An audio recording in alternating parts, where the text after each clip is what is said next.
Few things before we get into this. I just want to say it's super hot in here, so my window is open and you can hear like all the airport sounds, so my bad. Kayla Malik, she was pretty popular a few years ago, mostly for how she did her makeup. Like, people were just hating. Unfortunately, I think a lot of her popularity came from like trolls and bullies. Now I get it, like the way she puts like the freckles on her face, it's not my style, but people like different things. It's subjective. Little did we know though, as she was being bullied and made fun of for the entire internet to see. You can probably hear the frogs outside, so sorry. While they were too busy bullying her for how she did her makeup, she was unfortunately subjected to some intense domestic violence, and nobody even suspected a thing. Looking back now, people are right. There are like tons of signs, but y'all were too busy bullying her to notice that behind the scenes she was getting messed up. She has posted tons of shocking evidence and has recently even taken the man behind the slaughter, Evan Johnson, to court.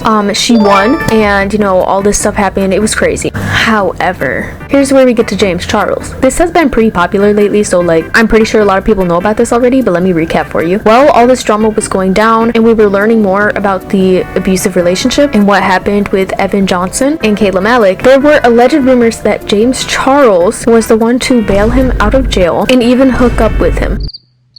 Hello? James Charles and Kayla Malik are supposedly friends. I'll tell you what, if I were Kayla, yeah, not anymore, dude. Not anymore. So now we're going to watch his apology, and I don't want to give him views. So I'm watching it on another account named Scrumptious T0.1. They reposted the whole apology, the full 10 minutes on their page. So we're going to watch it together. Before we get into this, you guys need to remember, he is social media trained. He's been on the media for like over a decade, and he's even taught like influencers, like young influencers, as we've seen on that one TV show, how to fake an apology, or even how to just pull off an apology. There's no way in hell he actually means this. James Charles has apologized numerous times for suspicious behavior, and it's still not clarified to this day if he is actually into minors or not. He was accused quite a few times of talking to minors. Like, why are we doing this? Why are we doing this, dude? Anyways, so let's watch this apology video, see how it is. I do not support Evan Johnson in any way, shape, or form, and let me make that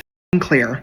I don't support him, I don't support violence against women, and I sure as hell do not support the disgusting, deplorable, violent, heinous acts that he committed against Kayla Malik behind closed doors.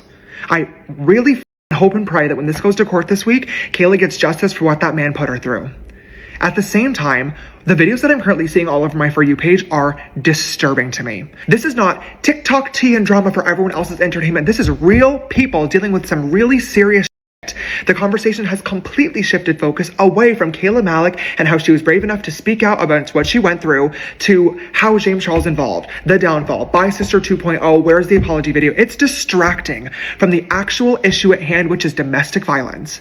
I have not spoken out about this for a couple of different reasons. The main one being, this is going to court this week. Anything I or anybody else says online can and probably will be used by either Evan's defense attorney or the judge to affect the outcome of its ruling. And I didn't want to put Kayla at any risk for that. I hate that I'm getting online and filming this video right now, but I truthfully have no other choice because I've also spent the last several weeks trying to get in contact with the only person involved in this that actually matters and needs to hear the truth, and that's Kayla Malik. And she has been unwilling to have a conversation with me. And frankly, I don't can blame her. After I watched the laughable interview between Be Better and Zach Sellers, I wouldn't want to have a conversation with me either if I was being fed complete bullshit lies and misinformation from the person whose only source of information is the same man that lied to and abused me for 9 months straight. At this point, I have no choice other than to get online, tell my story, and then prove my story to be true in a court of law. I am suing Zach Sellers and anybody else that thinks it's funny or entertaining to get online and spread defamatory and slanderous lies, misinformation, completely bullshit made up stories for the sake of views, likes, engagement, and galaxies. I'm done. What do y'all think about that so far? Yes, it sounds authentic. Yes, it sounds well written out. He sounds well educated. There's no stutter. There's no hmms and uhs. It genuinely just sounds like a rant from somebody who really is truly pissed. The frogs outside are just having a field day ruining my video. So far, it is pretty believable. However, stay with me because nobody's gonna make a final decision here until the end of the video like a good person, right? 2025, when I reached out to Kayla about her and Evan being in a Valentine's Day video together. She told me she couldn't. She was crashing out because they had just broken up because he was crazy. I tried to lighten the mood a little bit and make a lighthearted joke asking could I have him now, and then asked what actually happened between them. All she told me was that he did awful things to her and that I would find out more in her 30-part TikTok series. She said she was upset that she helped build his platform based off of lies and abuse, and whenever she was healed, she was going to get online and expose him. I'm going to be so honest, I did not take this conversation very seriously. And obviously, now knowing what we all do, I fucking should have.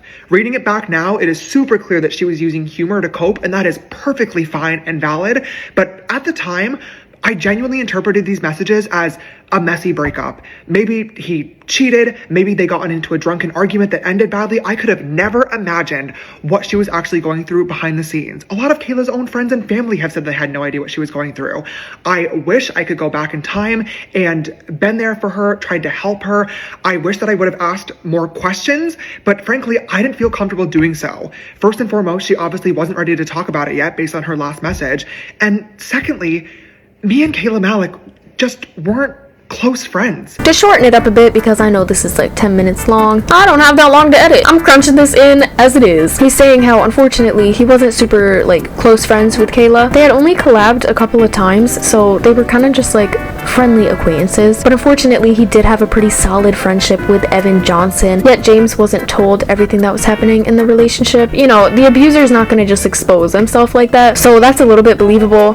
He's saying that Evan Johnson pretty much told him the same things that a lot of other people were saying at the time, such as, oh, the relationship was toxic, we both said things that we shouldn't have said, we both did things that we shouldn't have done, just a bad situation. And James is saying that because they were friends at the time, and because of what James supposedly went through in a toxic relationship, he said that he wanted to and did believe Evan Johnson. James kind of sympathized with Evan, saying that when he was in a toxic relationship, all he wanted was for someone to believe him and be on his side. So he wanted to be that person for Evan, and I do understand that, especially not being told the full truth. But from what I've learned in those situations, it's really best to hear out both sides. We would start FaceTiming. He was very suicidal and depressed, and eventually he told me that he wanted to come out to LA to escape and get his mind off of things for a weekend, so I invited him out. All we did was sit on the couch, order food, watch movies, but over the course of the weekend, I slowly started to notice that some of his stories were not exactly lining up. There were inconsistencies, and I started to get worried that I might be on the wrong side of things, and that was confirmed as soon as Kayla noticed that he was at my house and I had to lie to her.